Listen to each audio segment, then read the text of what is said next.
गुरु की महिमा तो होती है, पर उसके साथ साथ उसकी शक्ति भी होती है। तो भक्ति और शक्ति दो अलग चीजें नहीं, एक ही है। हम ये कहेंगे कि अगर राइट हैंड में अगर शक्ति है तो लेफ्ट हैंड में भक्ति। ये शक्ति भक्ति का संगम ये हनुमान जी में बहुत। जी ने कहा तुम तो मेरे बेटे हो, मैं बेटे के दम पर नहीं आऊंगी, मेरे पति को आना होगा और इस आदमी का संहार करना होगा। जब वो इसको नष्ट करेंगे तब मैं उनके साथ जाऊंगी। तो हनुमान जी देश से वहां गए थे, उनका ठीक, वो तो उनको ऐसे ही उठा के ले आते हैं, उनकी शक्तियां ही ऐसी। लेकिन उन्होंने कहा कि अगर माँ ये बात कह रही है ठीक है। और उसके बाद इतना बड़ा महायुद्ध हुआ, उसकी जरूरत थी। अब ये गुण श्री राम के भी विशेष हुआ, अत्यंत शक्तिशाली, और उनका निशाना कभी चूकता नहीं था। आपने सुना होगा कि सीता स्वयंवर ने उन्होंने क्या किया, लेकिन वही श्री राम जब रावण की बात आई तो उसको उन्होंने छोड़ा नहीं, उसका उन्होंने वध कर दिया। उसकी जो मैंने उसका जो वर्णन तुलसीदास जी ने बहुत सुंदर किया कि श्री राम बार बार बाण मार रहे थे और रावण के 10 सर में से एक एक गिरता जाए, फिर आ जाए, फिर गिरता जाए, फिर आ जाए। तो लक्ष्मण ने कहा कर क्या रहे हैं आप, एक बाण उसके हृदय में मारो, जैसे हृदय में आप बाण मारोगे वैसे ही वो मर जाएगा, नहीं तो वो मरेगा कैसे, वो नहीं मर सकता। उसका वो बाण जो है वो उसके हृदय में लगा। अब श्री राम का बड़ा सुंदर वर्णन है वहां, संकोचित है ना, बहुत संकोचित। श्री राम होते हुए इतने शक्ति के प्रचंड महान पुरुष होते हुए भी उन्होंने कहा देखो बात यह है कि इस रावण के हृदय में मेरे सीता का वास, तो मैं हृदय में नहीं मारूंगा, लेकिन जब बार बार इसका सर उतरेगा तो इसका ध्यान जरूर मेरे सर की ओर जाएगा, उस वक्त मैं इसको बाण से मारना। नहीं तो उनके लिए कहा जाता कि एक बाण में वो वध करते थे। पर अब ये देखिए कि कितनी नजाकत की बात है, कितनी सरलता की बात है, पति का प्रेम अपने पत्नी के प्रति, सारे शक्ति के सागर होते हुए भी उनके अंदर किस कदर प्रेम था। हनुमान जी के तो अनेक किस्से हैं कि जिसमें हनुमान जी ने सिद्ध कर दिया कि वो प्रेम का स्वागत,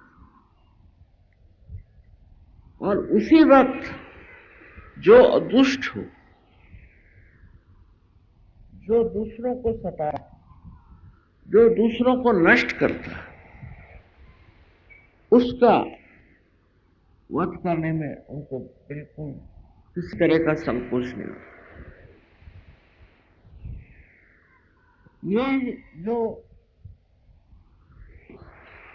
भक्ति की बात बजरंगबली की है, वही उनकी शक्ति की भी बात देखने लायक। वो जानती थी कि रावण सिर्फ अग्नि से डरता है,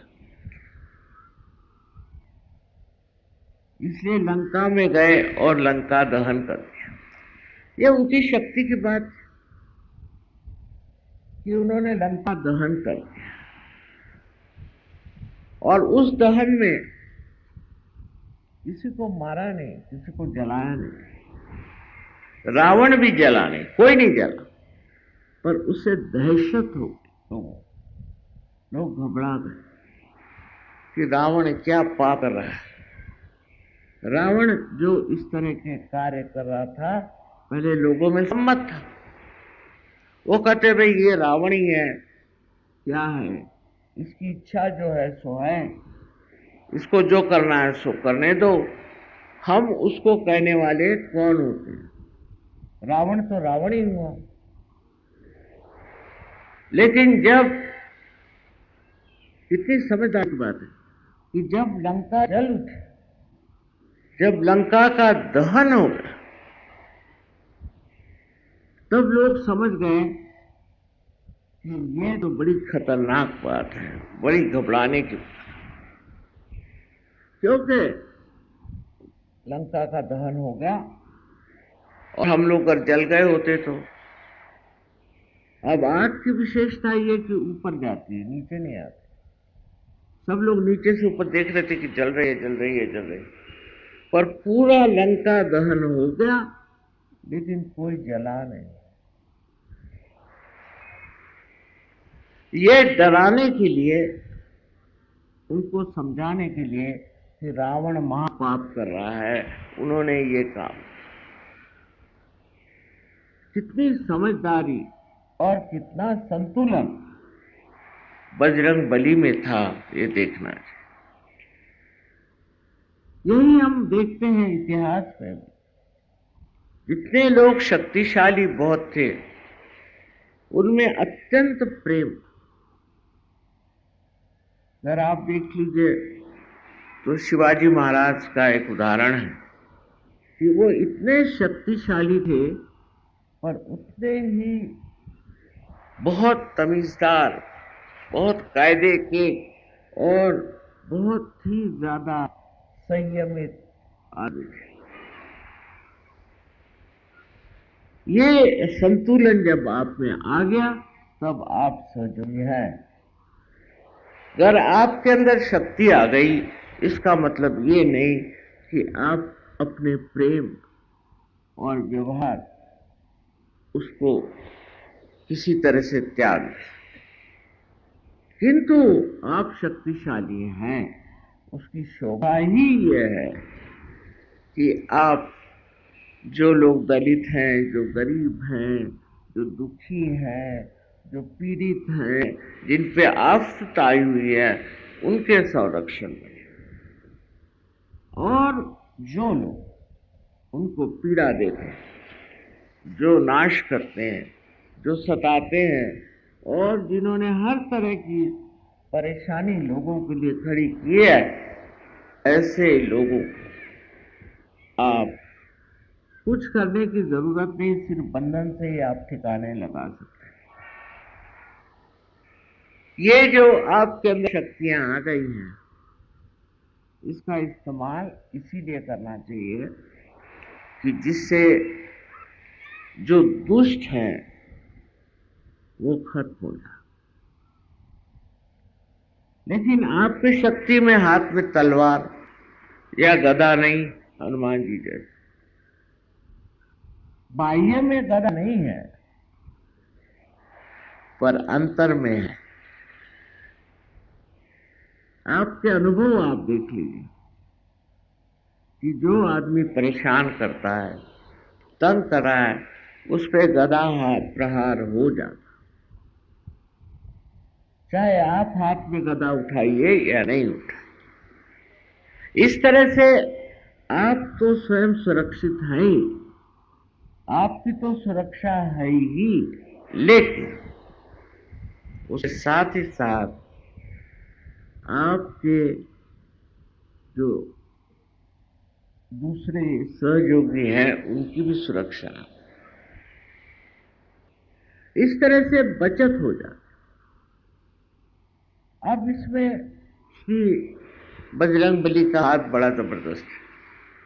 आपको पता नहीं कि वो आपके आगे पीछे खड़े हुए हैं।